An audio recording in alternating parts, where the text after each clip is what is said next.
Hello. We start with an invocation prayer. Om Agyanam Timirandasya Gyananjana Salakaya Chaksur Urmilidam Yena Tasmai Sri Guruve Namaha Vasudevasutam Devam Kansa Chanur Mardanam Devaki Param Anandam Krishnam Vande Jagat Guru.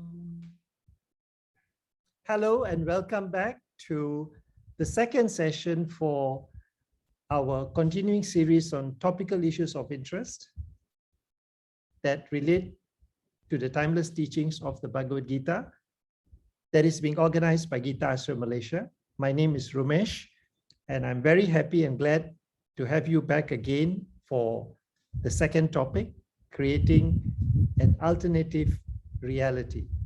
What I'm going to do is, I'm going to have a very quick overview of what we did last week to make sure we are on track.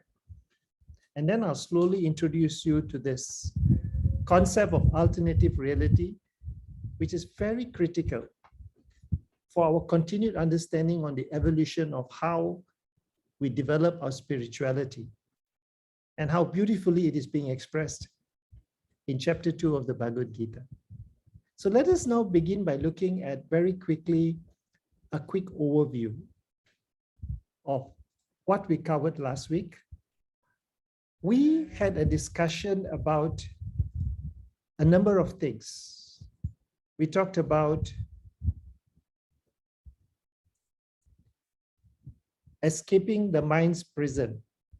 And this was discussed in the context of a comparison between the physical prison and the mind's prison. I indicated that in a physical prison, there are limitations imposed by restrictions in the prison. In a physical prison, we are surrounded by convicts who pose danger. And in such a place, there is a loss of will to engage with others. In the same context, in the mind, we are also limited, but we are limited by what is called a fixed mentality. We are surrounded by what is called enemies of the mind. And because of this, there is a loss of will to act decisively.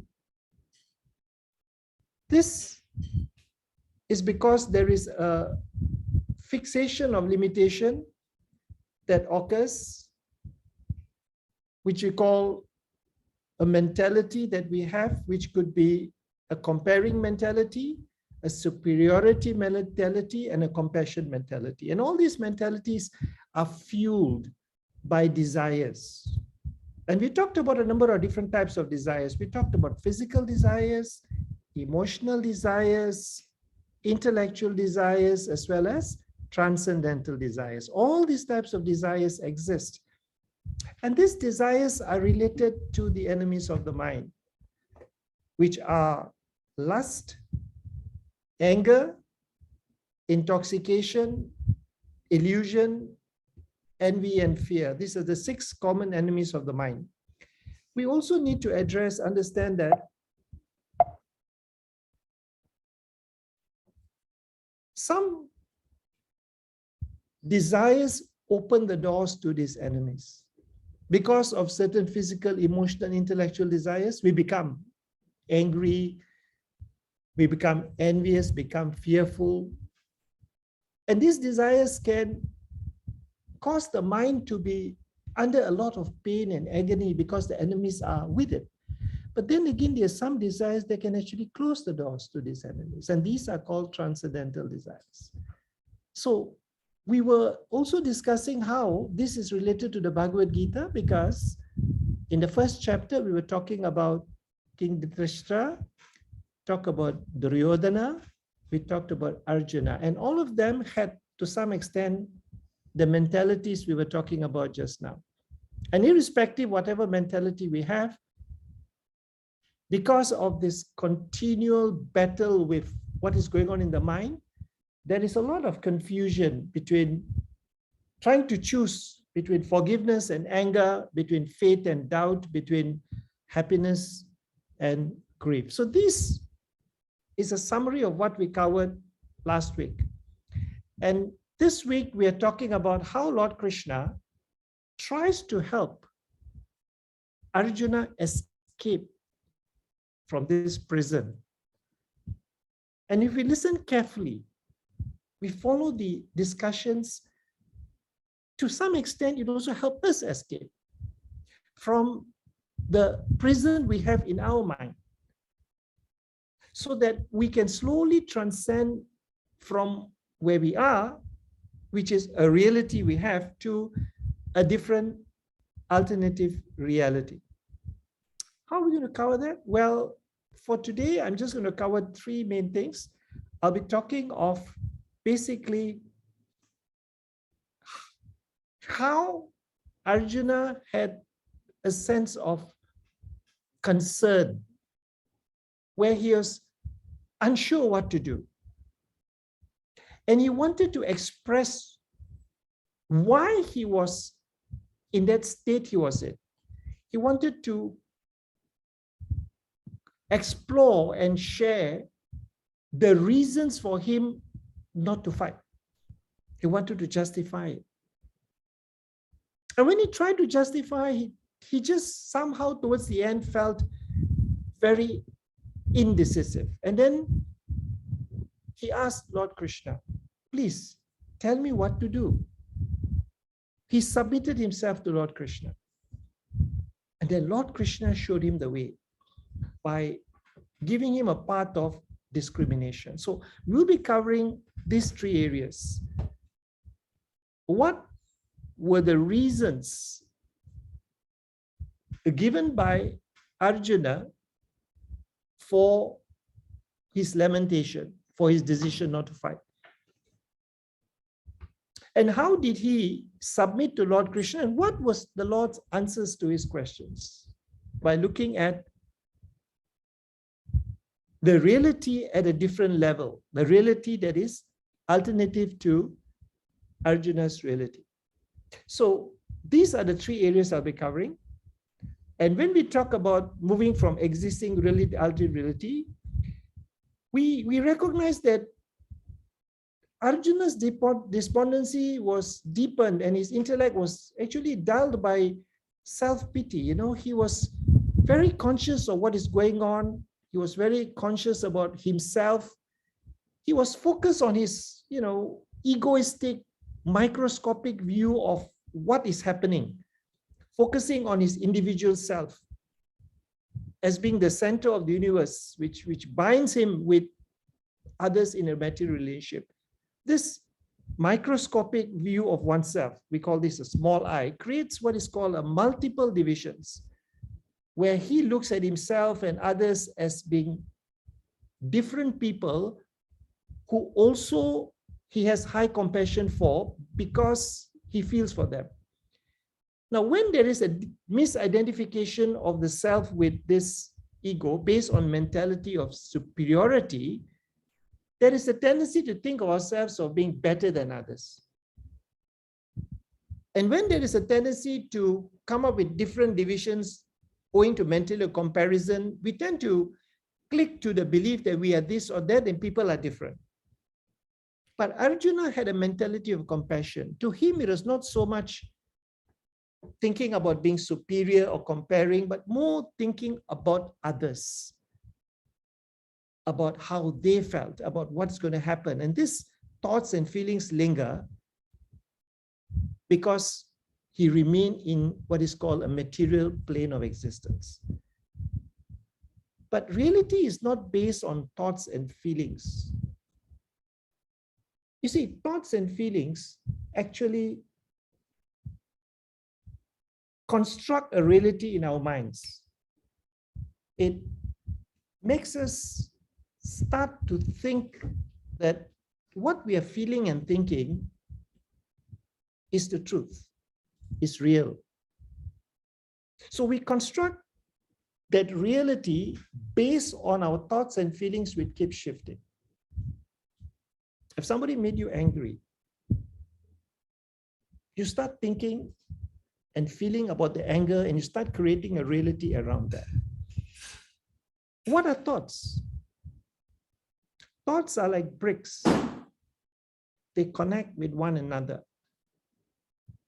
Emotions are like cement. So when you have the bricks and the cement together and you fit it together, it becomes like a concrete reality, like a wall.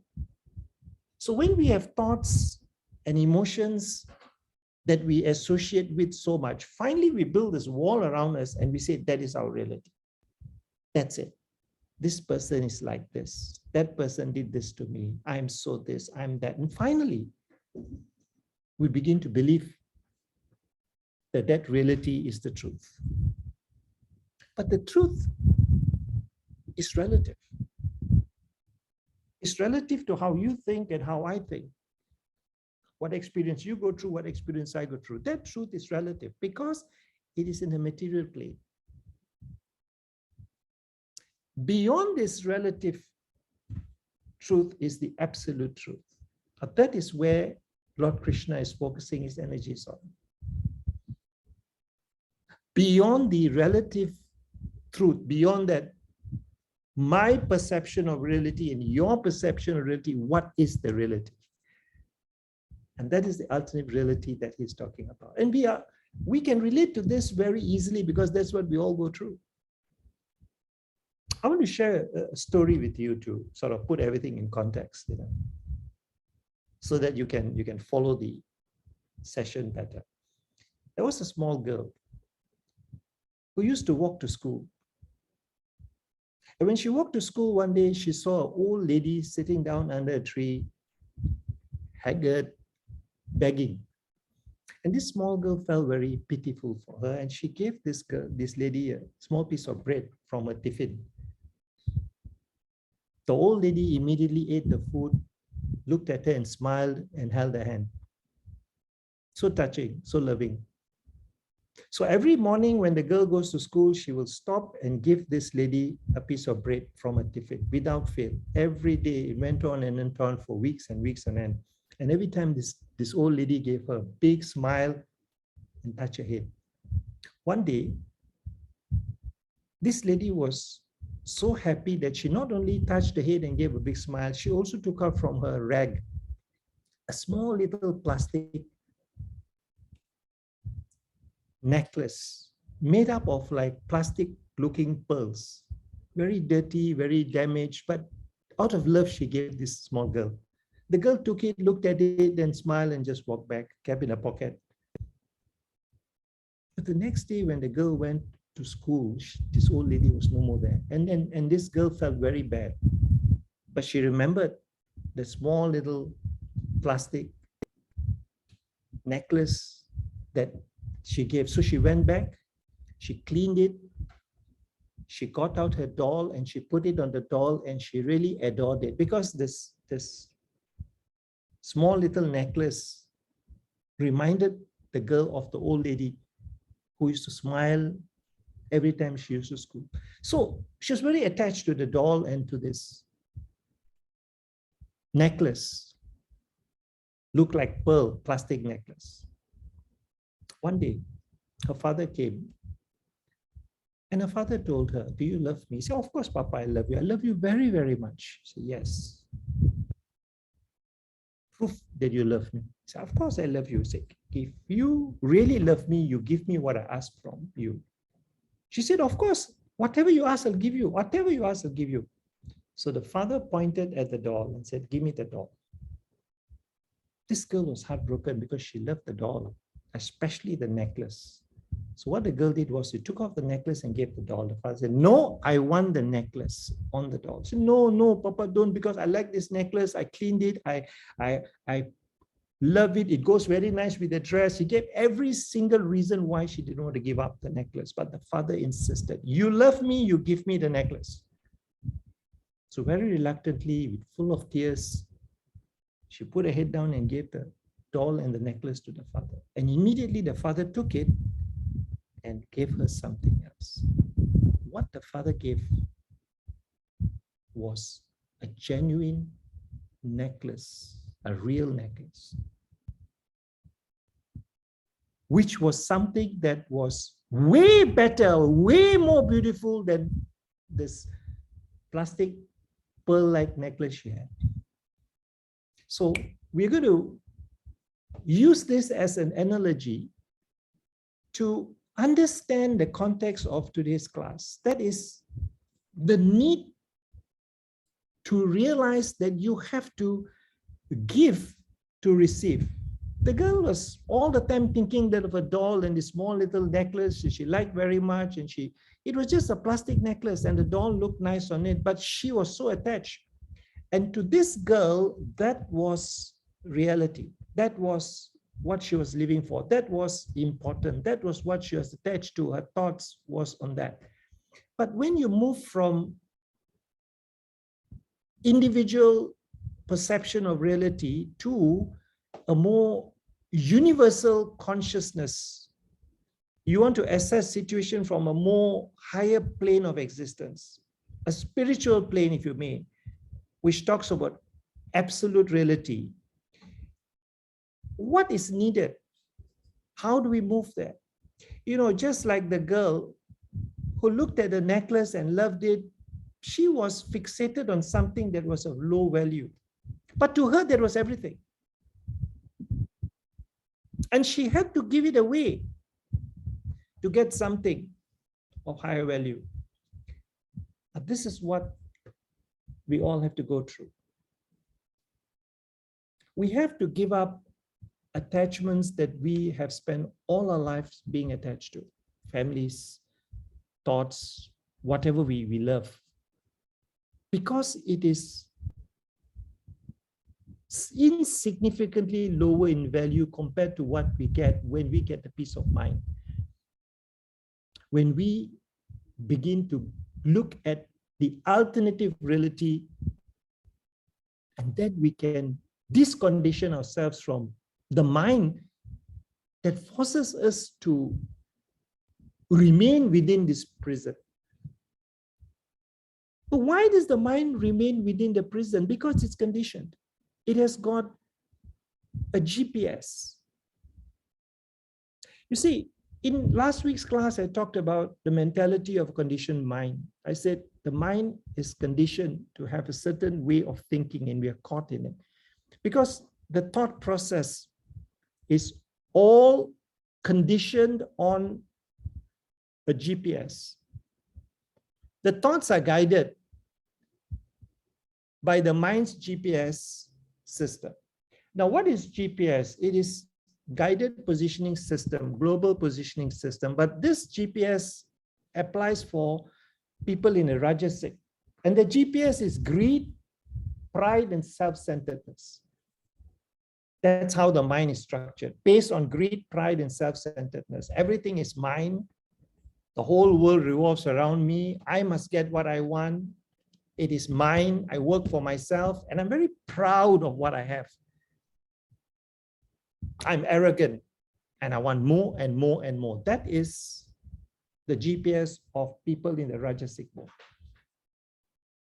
But when we go higher, when we give up the Rajasic tendencies, we move into the Sattvic, it doesn't mean we lose the GPS. We also have a GPS, and that is grief, pity, and shame, which is what Arjuna was going through. He had a sense of grief. He had a sense of grief because he felt very sad, very upset. He felt a sense of self-pity, pitied himself. What am I going to do? How am I going to deal with this? And a sense of shame because he couldn't do anything.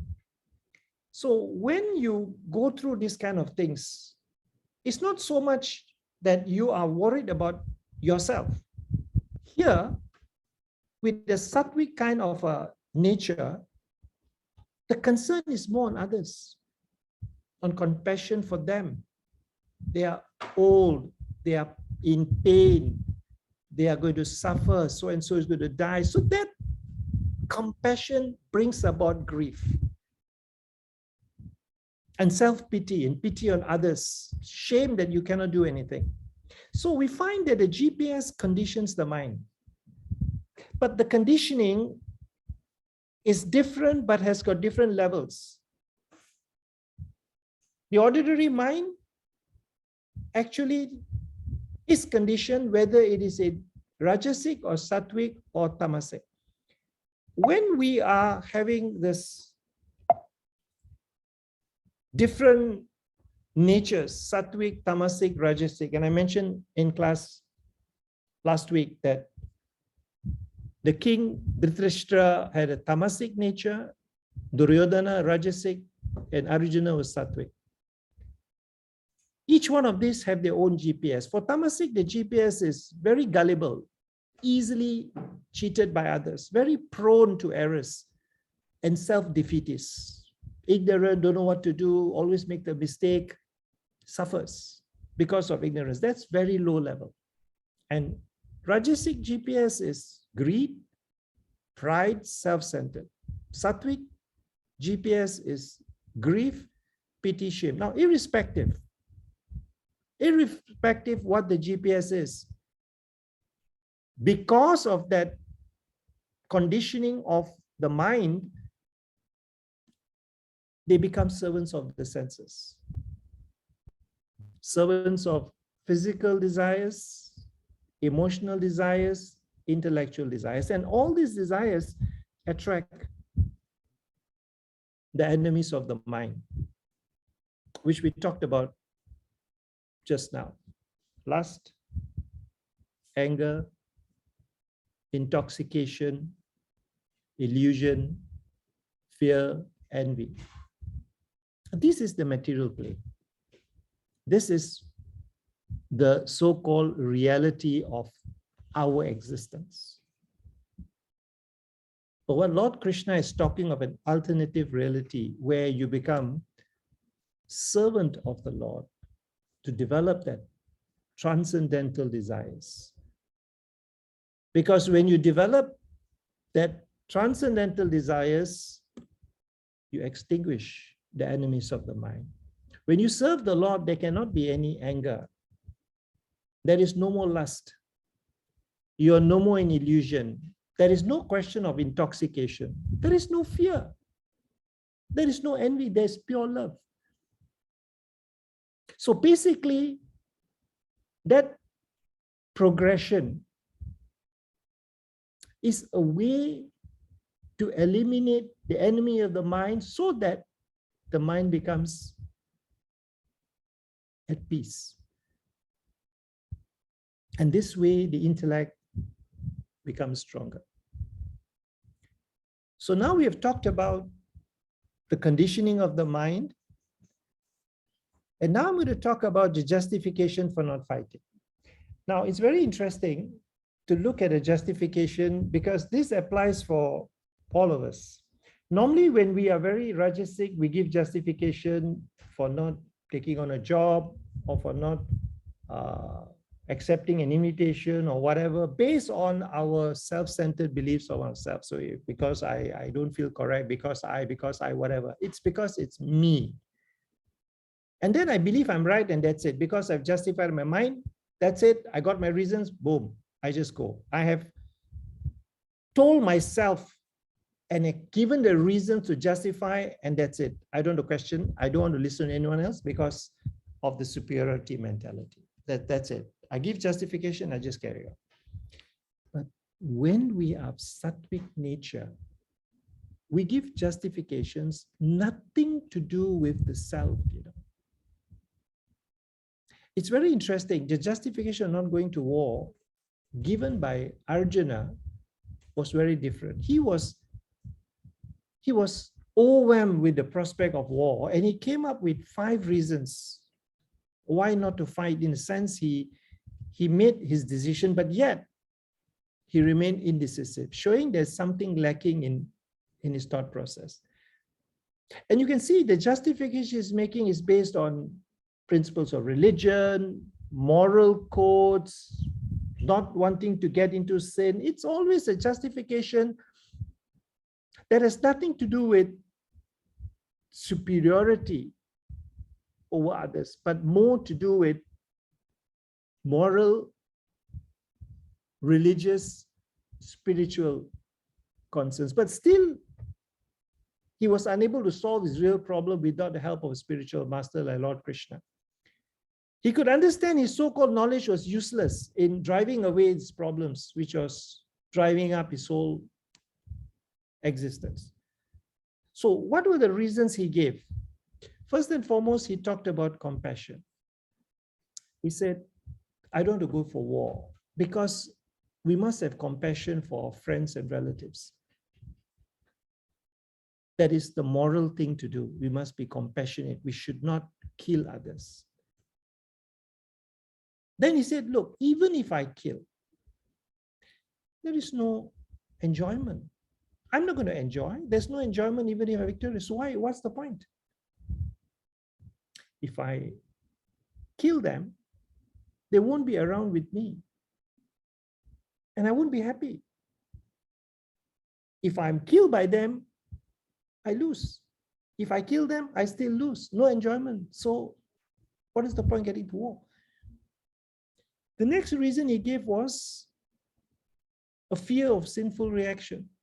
Killing is bad. And when you kill, there's a reaction. That's a sin.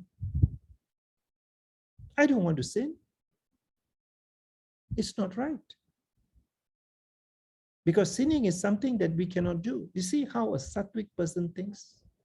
Is thinking in the context of making sure the reaction of action he takes is not going to be leading him down the path of sin.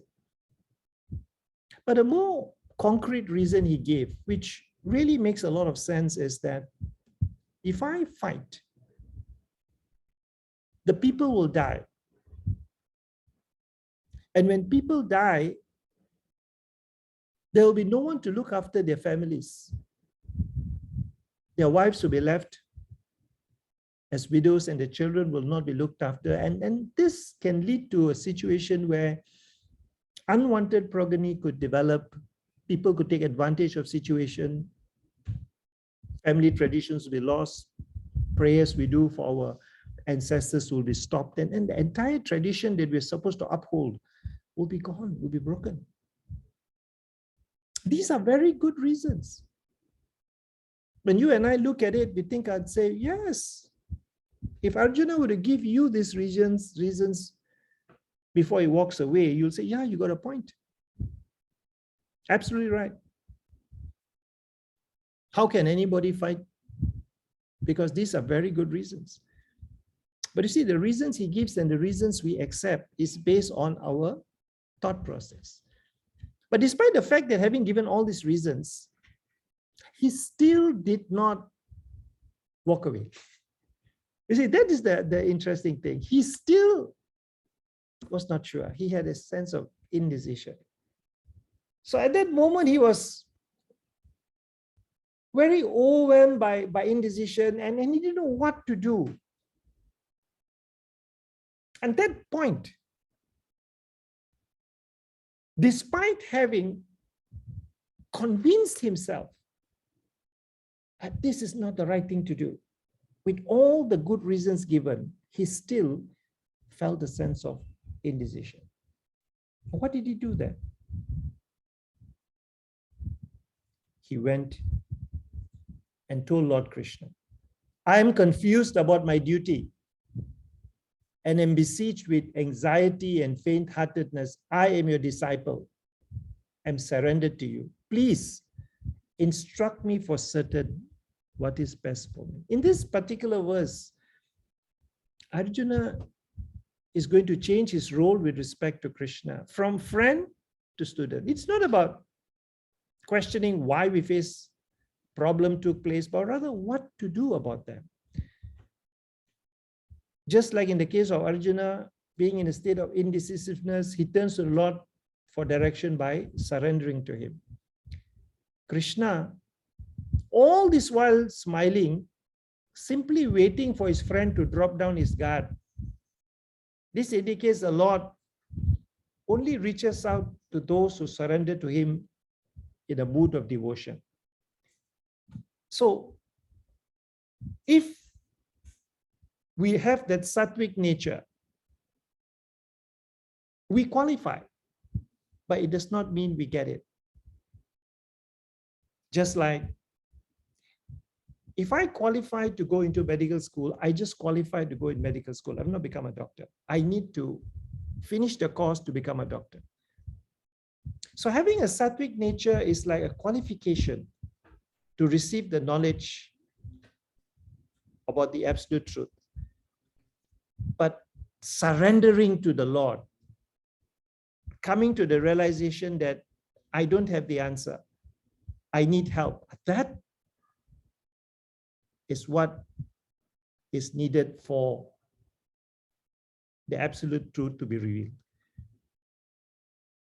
So that is why when we want to shift from existing reality to the absolute truth regarding universal consciousness, assessing situation from spiritual plane, two things are needed. First, we need to acquire sattvic nature. We need to drop the tamasic and rajasic tendencies. We need to give up this greed, pride, self-centeredness to qualify. But that's not enough. We have to surrender. And only by surrendering, the show begins. It's just like only by switching on the TV, you can see a movie. If you don't switch on the TV, nothing happens. So this is a very important and crucial takeaway from this chapter. So the justifications were given. These were the justifications. He had very strong compassion for friends and relatives. And in a normal sense of the word, we say, yes, that's a good reason. But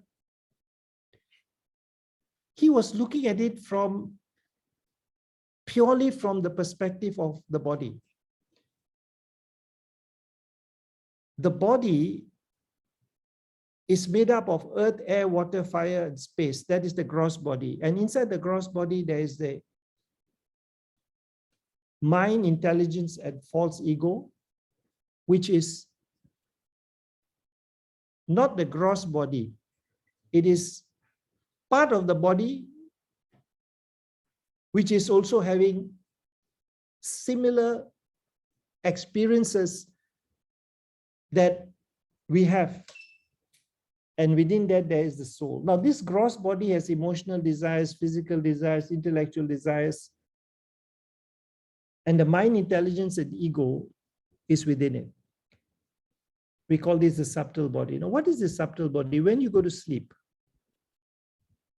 you will see yourself moving around, you hear people talk, you will see this, but you're floating. You don't have a body, yet you're moving around, talking, hearing, seeing. That's your subtle body moving around. So we all have that subtle body.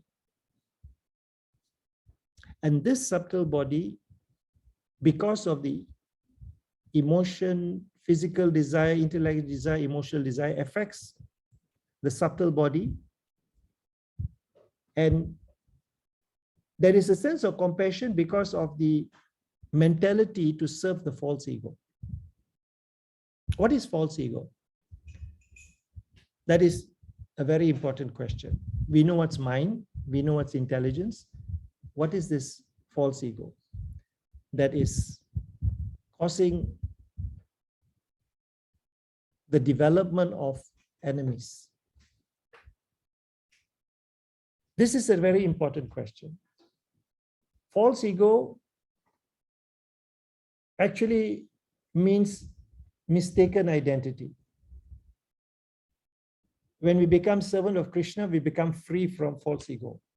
Now, I want to just share with you a little bit of insight on this word false ego so that we get a deeper clarity regarding this concept. What is the meaning of ego? Ego means identity. We identify ourselves. We are all different. Everybody has a different identity. Ego means separate. Everybody has their own identity. Because we have a thumb, we all are different. That's ego. Ego means I. I am what? Now, the I amness of someone is the ego. Now, when I say I am, a teacher. Is that the identity of the person? Being a teacher only occurs for a certain time. After that, you're no more a teacher. I am a businessman. Is that your identity? No, because you're a business for some time. I am a father. Will you be a father forever? No. I am a husband. Will you be a husband for? No, because when you say I am, you're saying I am that, but that cannot be something temporary. Because once that thing is past, you're no more there. So the I am has to be something permanent. Similarly, when you talk about identity, you identify so and so, you talk about that person's relationships. When you say I am a husband, or I am a son or daughter or whatever, that's relationship. But that relationship doesn't last. A body doesn't last, relationships don't last. When these things don't last, that I amness is not true, it's false, because it's not going to be there forever. So when we associate the I with the body, which is going to disintegrate one day, that is an identification on a temporary dimension, which is false, because the soul is eternal. When we talk of I am husband, father, teacher, professor, whatever, based on our job or our relationships, again, that's false, because that is not going to last forever. So what is that relationship that lasts forever? To the soul, the relationship with the Lord. That is the only relationship that is eternal. So that's why it says, false ego is dissolved and can only be dissolved if we recognize your true identity, which is the servant of the Lord. So because of that false ego, we tend to identify ourselves with the body, and all the pains and agonies with the mind are taken as things that are affecting us. And this is why Arjuna had the problem. All right. So we must distinguish between false ego and the soul. Very important. That is the distinction that we need to make, which is important. So here, the macroscopic I, the soul, which is from the Lord, is the central organizing principle of the universe. Krishna says to Arjuna, the soul is unmoved by circumstances, and who accepts pleasure and pain with equanimity, the mind swings between fear and losing, fear of alluring winning. So this is binary mind, but the soul is not affected. What happens is when the soul is associated with material elements, then we go into what is called the microscopic I, where we become the illusory center of the universe. So when we have the macroscopic I, there's a focus on life. When we have a microscopic I, focus on life forms. Life and life forms is different. Life forms is like male, female, human, dog, cat, that's a life form. But life is life that's coming from the soul. So the Lord says earth, water, fire, air, ether, which is elements of the gross body, mind, intelligence, false ego, elements of the subtle body are my material energies. But the self, the soul is spiritual. So the soul comes from the Lord, that is his spiritual energy, but he is not connected to the material elements that surround the soul, which is what affects the body. So when we understand this too, when Arjuna say it's wrong to kill anyone, if we look at it from an alternative reality based on the science of the soul, Lord Krishna says, you're mourning for what that is not worthy of grave. You say you're wrong to kill anyone, you cannot kill. Because the spirit soul is eternal. And the material body is perishable. So what happens is, the confusion here is compassion, which is misplaced, because there's compassion for the body. There's confusion. There is, because he's looking at it from the perspective of the ego. And Lord Krishna advised him to follow the path of discrimination. Krishna wants to displace Arjuna's ego from the center of his identity and make him see a different world with a subtler discrimination. In this world that he wants Arjuna to go to, it is not the ego but the soul self that is central consideration. Arjuna speaks from the center of his ego as he grieves for his own relatives, so he's poised to take on the battlefield. He feels that to kill his people, even if the war is righteous, will be to stain his life with unhappiness and misery. But no, that's not what the point is. The point is, the confusion in his mind is occurring because of the inability to distinguish, to discriminate between the soul, the subtle body, and the gross body. Because reality is not about our thoughts and feelings about things. It's very important to discriminate between the real and the unreal. So Lord Krishna is telling Arjuna to rise above the flood of emotions at work by this kind of discrimination. It's like looking at a flooded landscape from a helicopter in the sky. So Krishna points out that one can get better hold of a problem if one can observe from distance one's own mind with eye of discrimination. So we see that confusion in the mind that causes the battles between forgiveness and anger, faith and doubt, happiness and grief, which we all have and which Arjuna felt. He was angry with his friends and relatives, yet he wanted to forgive them. He had faith in his ability to fight, but he doubted whether he should fight. He wanted to be happy to finally do what he wanted to do, but he had grief for the loss. All this was because of the conditioning of the mind of greed, pity, and that occurred because of the inability to distinguish the two. So the bodies are temporary and made of matter, but the soul refers to the self, person, spirit within the body. Bodies come in many varieties, shapes, colors, but spiritually, all beings are equal. Souls can live on their own without bodies. Souls are permanent and made of spirit. Now, it's very, very important to make the distinction between life and life form. It's like waves on an ocean. The waves come and go. They go up, they go down, they get crashing into the thing, but the ocean remains. The waves come from the ocean. The waves are part of the ocean. You can't take the waves away from the ocean. Similarly, you cannot take life forms away from life, but the focus has to be on life, has to be on the soul, the consciousness that illuminates the whole body and not the life form or just the body. So the Lord is telling Arjuna, why are you grieving for life forms when life itself never ceases to be? Life forms are like those disposable ideas that play on intermediate life, just like waveforms play on the inexhaustible ocean.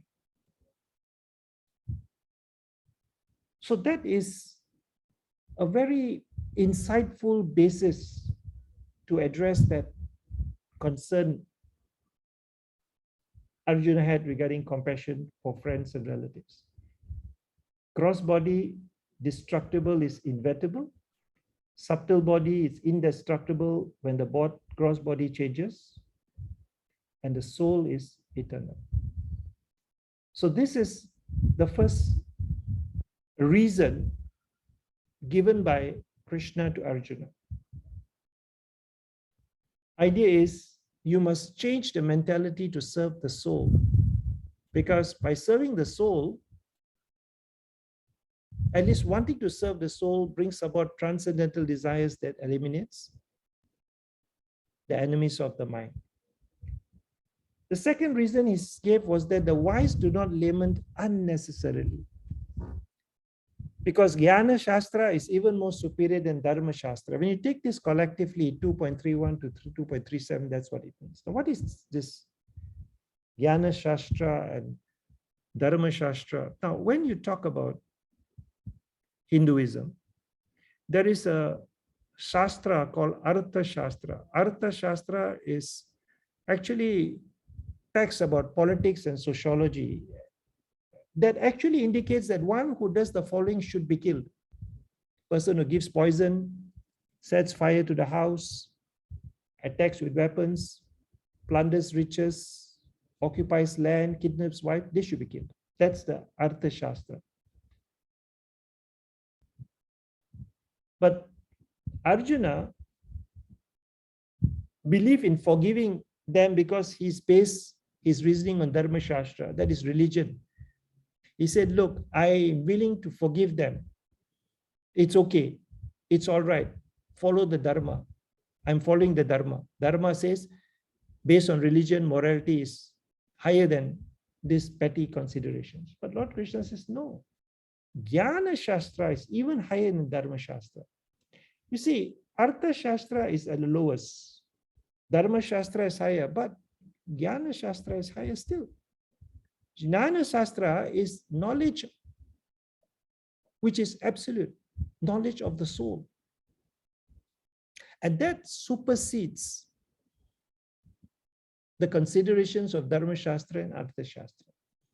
It's very interesting in the Bhagavad Gita, chapter 2, verse 67, it says, what all beings consider as day is the night of ignorance for the wise, and what all creatures see as night is the day for the introspective sage.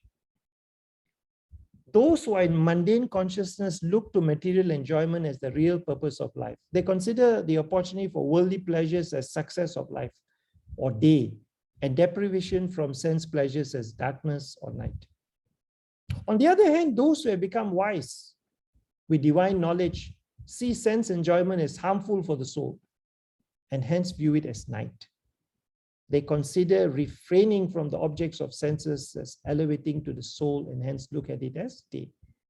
So under these connections of the words, Sri Krishna says that what is night for the sage is day for the worldly minded people and vice versa. So it's very interesting to recognize this alternative reality in terms of how it completely shifts the concept of reality.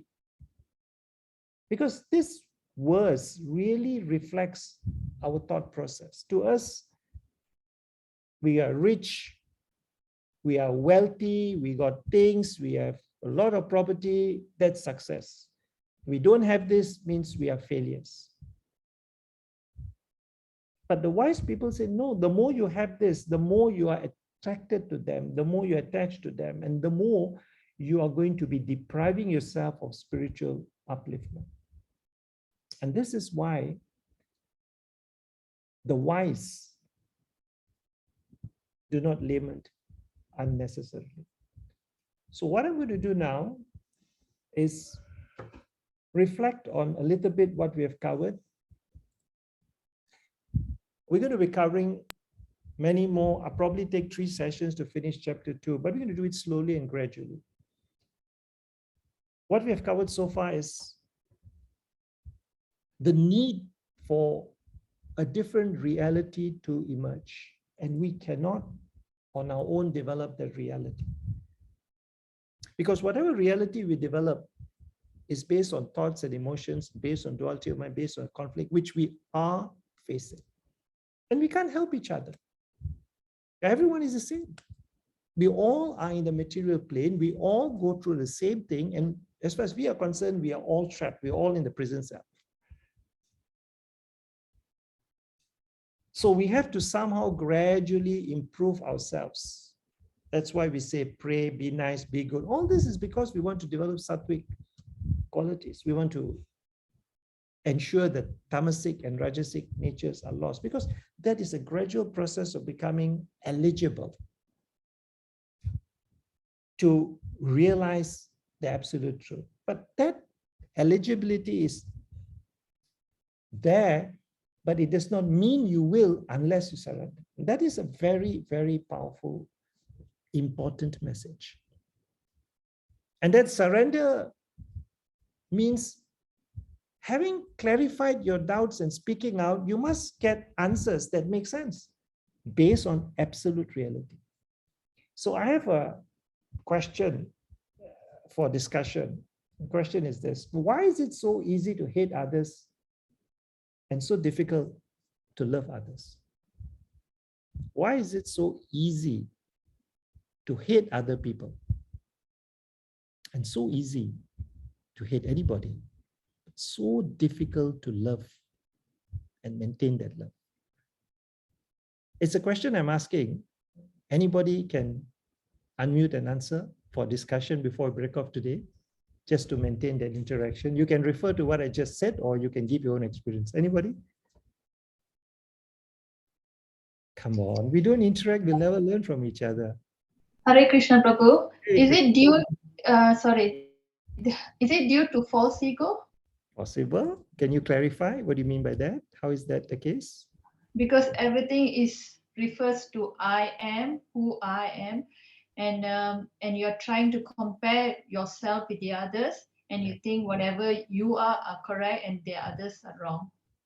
And you keep hating everybody. Why is it so difficult to love someone? It's also because of false ego. Yes, so true. Because of false ego, we love ourselves the most. We love ourselves so much that you cannot love someone more than you. Thank you so much, Usha. That's a fantastic, wonderful answer to the question. All right, anybody would like to give some comments or say something? I got a comment, maybe because we can't see people as souls, but yes, wonderful. That's such a wonderful, insightful answer, SP. Who is SP? Subarna Paul. Because we can't see the people as souls, but as life forms. So if we look at everyone as souls, then we can love them, because then it's the same, right? So great answer, fantastic. Anyone else like to give a comment on this? Any questions you have so far? Anybody got a question? Any comments? No? Anybody want to summarize?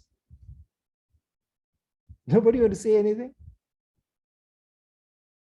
Okay, I have uploaded last week's class in a YouTube video, which I'll send the link to everybody. I'll be recording and sending the links to all of you. I have been approached by a number of you saying that you prefer me to do it on Thursday because there are many other sessions going on Wednesday and Friday. So I'll consider that. We might do it on Thursday. And I would also like very much to share invitation to all of you to come over to the Geeta Ashram Malaysia on Sundays to enjoy the sessions we have and to meet as many people as possible. It's a lovely experience coming and seeing Lord Krishna. First thing you see is he's smiling. When you go in the Geeta Ashram, you look at Lord Krishna, he's smiling. You don't know why he's smiling. The only reason he smiles is because you are there. And he's so happy to see all of you. So those of you who go there and he smiles, happy to see them, it's nice if you who have never been there, go and see him, because he's going to be very happy to see you. And Lord Krishna, service occurs by being his instruments. And you can be his instruments by telling your friends, relatives to come, to go and see him and to serve him. And by doing that, we all connect at a deeper level, at a soul level. All right? So I have got one more comment here. It is easier to hate someone who has wronged you than to let go of the anger or transcend the emotion and let go of my concept. So yeah, true. Very true. Okay, great. I got some good comments, and I think that's all for now. I will be continuing this moving forward next week. And it'll take about 2 or 3 sessions before finish chapter 2. If there's any questions, comments, or anything you'd like me to reflect on, I'll be glad to take it. Once again, thank you very much for your wonderful attention. Do continue attending the sessions, and please do ask your friends to join in. Wish you all the best, and I hope that you had a pleasant time. If I made any mistakes, please forgive me. It was unintentional, and I really look forward to continuing this wonderful journey together. Thank you very much. Wish you all the best. Wish you all success, and Jai Shri Krishna.